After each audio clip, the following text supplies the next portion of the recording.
আজকের যে চায়ের আয়োজন সেটিতে উপর থেকে যেটি দেখা যাচ্ছে, এখানে গোলাপ ফুল দেখছেন এবং নয়নতারা ফুল আছে, অপরাজিতা রয়েছে এবং আমি অরিগানো পাতা দেখছি এখানে। পাশাপাশি এখানে পেয়ারা পাতা দেখা যাচ্ছে এবং বড়ই পাতা রয়েছে, এটি বড়ই পাতা।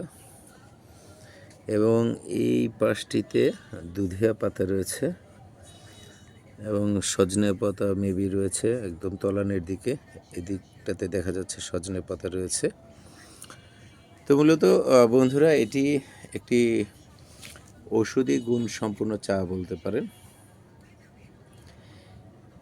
এক একটি ফুলে এক এক ধরনের গুণাবলী রয়েছে, যেটি আপনি বয়েল করে এই পানিটি খেলে সেটি আপনার শরীরে অবশ্যই কিছু না কিছু উপকার বয়ে নিয়ে আসবে।